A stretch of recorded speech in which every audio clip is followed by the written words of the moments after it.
Like, what's really tea, y'all? It's the boldest and the coldest, the risk taker, playmaker herself, Asia, all that. Welcome back to your favorite group chat where we like to debate, relate, and motherfucking commentate. Now, I know some of y'all might feel some type of way. You feel me? Y'all might be triggered because I low-key ghosted y'all like y'all ex, but Hey. How y'all doing? don't act like you're not happy I spun the block. Like, clearly you're special. I'm just playing, y'all, but like on some real shit, life has just been like, Life is worth living. you know? So I had to be present for that. You feel me? Not gonna lie, I do feel like my ADHD paralysis definitely kicked in because I did reach like a point of like burnout, y'all. But that's why it's important to like take care of yourself, step back if you need to, you feel me, and handle your scandal. But Baddies Africa and Baddies Gone Wild just dropped their first episodes last Sunday, and we're gonna get into it. For those who still want the recaps from Baddies Midwest and everything, I'm gonna make sure that I still post it for y'all. Y'all just make sure y'all stay on the lookout. So the episode starts off on some coming to America type shit at this restaurant in Atlanta, and some of the OG baddies link up for brunch so that they can hash some shit out before they head to Africa. You can definitely tell off rip that Natalie was trying to come different this season. Okay, so if you could introduce yourself. Bitch, please. Y'all know the fuck I am. You feel me? She was trying to demand her respect. And it was kind of ironic to me because it's like the sense of entitlement that the OGs now have stems directly from Natalie, if you think about it. The entitlement.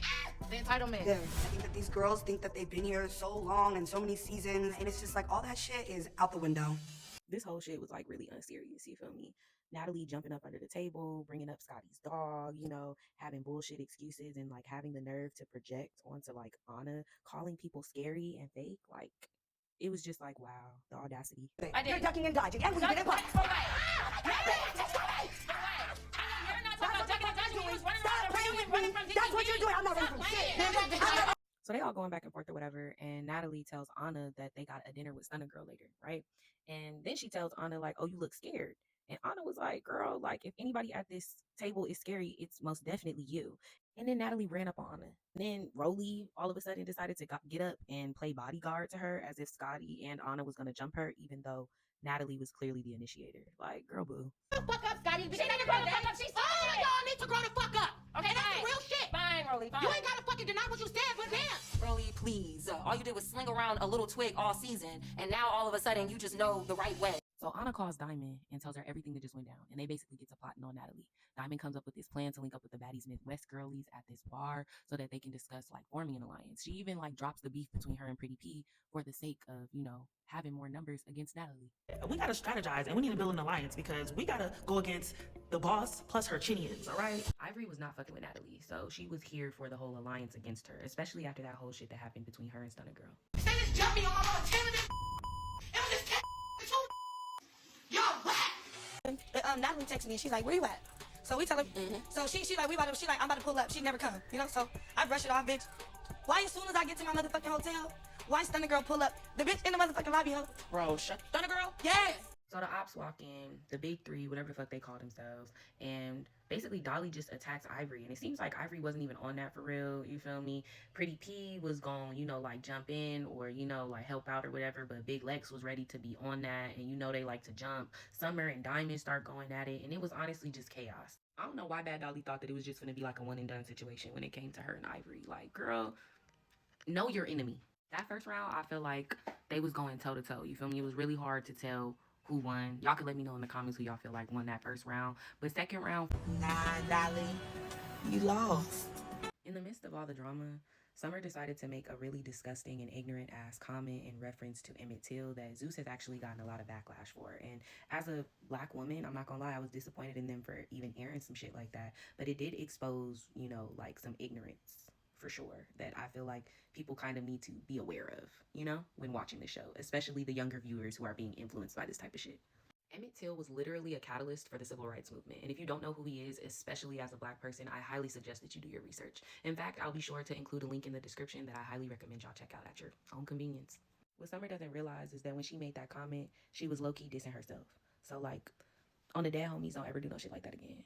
And this is why it's important to have like real niggas around you. You feel me? Real friends, not just yes men, not just people that are going to enable your bullshit. You feel me? Because why didn't Big Lex or Bad Dolly check Summer immediately when that comment was said? You feel me? And then, I'm sorry, there's no excuse. Big Lex is college educated and Bad Dolly like 32 years old. So it's like, I'm sorry, I would have been like, is you cool? Like, just shut up. Summer, like for real, like shut the fuck up sometimes. You feel me?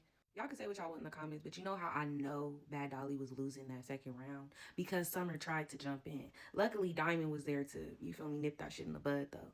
So at this point, Bad Dolly didn't want to fight Ivory anymore, especially after she shut that eye up, you feel me? But Summer still wanted to press her issue with Diamond, and y'all know DTB. Line it up. We team Natalie. Okay. Natalie, Come on. we gotta do that, y'all. They're gonna switch up on you like she switch up on everybody else. Look how she treats Scotty. You are y'all fucking retarded? First of all, we don't even need to be fucking fighting each other. Girl, you're not running nothing. I'll never be Natalie. We knew you it. a disrespectful ass, clout chasing ass, weird ass. Who the fuck are you? You bitch, I You wish you could do it like me, huh? You wish you could. You could not. I don't want to. You could not. I can't believe I'm arguing with you. That's what you got on. By this point, it was pretty clear that the big three was Team Natalie, and somehow Summer was able to make it out that club with Pretty P's purse, and that's how she was able to get a hold of like her baddie's chain. Next thing you know, Stunner Girl enters the chat, and the way that her and Anna be roasting each other, y'all, it be pure comedy. Run up. Come on. Girl, I'm not worried about you. Little Oompa Loompa ass. Bitch, you're ugly. Little new Look at body them ass legs. bitch. You look like a Look little at them boy. legs. You look like a boy. Look at them You legs. shape like a That boy. badass BBL. Don't touch Chicken me. nugget, bitch. Anna would not let up on Natalie. She was giving no mercy. And honestly, I was here for it. I love how like bold and brave she was being, especially for showing up on her own to fight two girls that she knew was way bigger than her. Because you know, Anna is quick to use that itty bitty excuse, and she was standing on business this time. So my goal is to get these recaps out to y'all by or before Sunday afternoons, because that's usually when they drop the new episodes. Unfortunately, we're off to a late start. Okay, I know this recap is late. I know I still owe y'all recaps. You know, bear with me. Okay, I promise I'm gonna get it all out to y'all. I'm creating some type of structure when it comes to this content creation so that I can do it more consistently and balance it with my regular life. So you feel me? We gonna get to all of it, y'all. Okay, just make sure to subscribe, follow, comment, all that.